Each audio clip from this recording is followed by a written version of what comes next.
The Russians are saying that Crimea and the Donbass region are ethnically Russian areas that used to be part of the Soviet Union, and the actual democratic will of the individuals, of the populace in those districts or in those areas, want to move the border and want to be absorbed by the Russian state. There have been some votes in the past that have suggested that that's actually the case. Of course, the counter-argument from Western globalists is that those votes cannot be trusted, they were rigged. But NBC News just did a segment where they actually went on the ground in Crimea, and nearly every single Crimean citizen that they interviewed was actually pro-Russian. Is Crimea Russian or Ukrainian? Russian, Crimea конечно. is Russian. Да. Of course Russian. 73-year-old Praxovia tells me. Zelensky will not get Crimea back because we have our commander-in-chief, Putin. Every one of them told us that they are Russian and that if President Zelensky thinks Ukrainian forces can come here, they will fight them.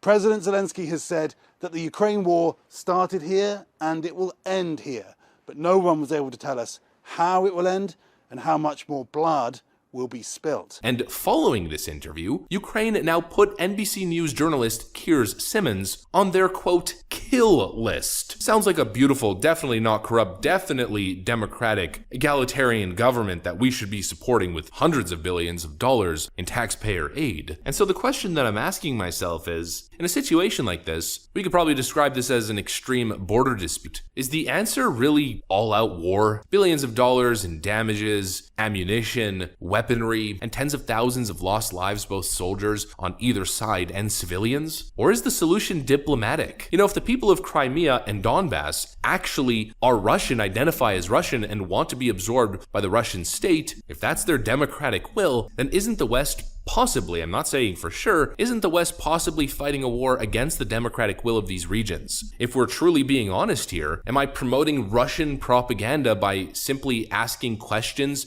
about the legitimacy of this war? Again, I've tried to approach the situation without any emotion, from a totally neutral perspective, and the only way that you could do that as a hypothetical mediator in any type of drama or dispute between two parties is to listen to both sides equally. You can't just take one person's side and totally ignore and condemn the other side and not listen to any of their grievances, which may actually be legitimate. I think that's fundamentally unfair. I think that's how you blindly just support a war machine that may not be doing the right thing. The second issue is Russia's claim of NATO expansion, that NATO has been trying to absorb states that are on the border with Russia so they can expand their NATO forces essentially alongside the entire Russian border. Russia claimed the expansion of NATO as a national security risk for the nation, said that it was a violation of a previous agreement, and it was one of the main reasons why they were sending military to their border. I pointed this out a year ago when the invasion first launched. I was called a conspiracy theorist. I was told that I didn't understand history, that I was pushing Russian propaganda. But now, fast forward a year later, we have a NATO chief specifically saying this. The war, like, what's the external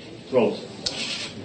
So both NATO allies have agreed that Ukraine will become a member of our alliance. I see that the future of Ukraine is to be part of European Union and also member of NATO.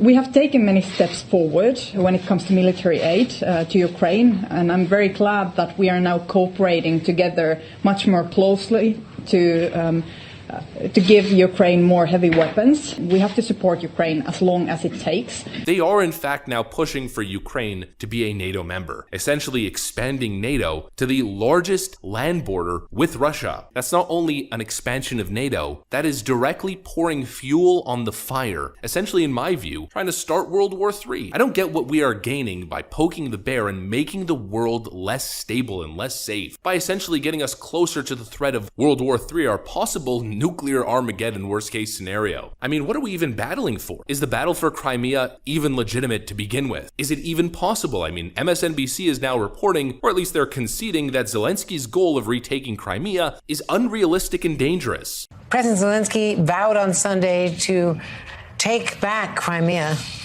How realistic is that?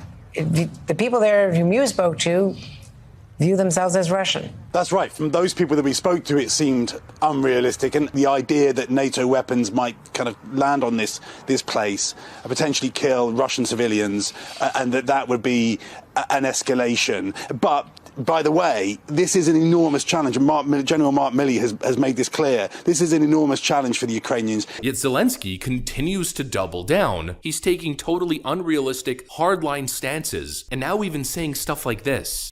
The U.S. will have to send their sons and daughters exactly the same way as we are sending their sons and daughters to war, and they will have to fight. Because it's NATO that we're talking about, and they will be dying, God forbid, because it's a horrible thing.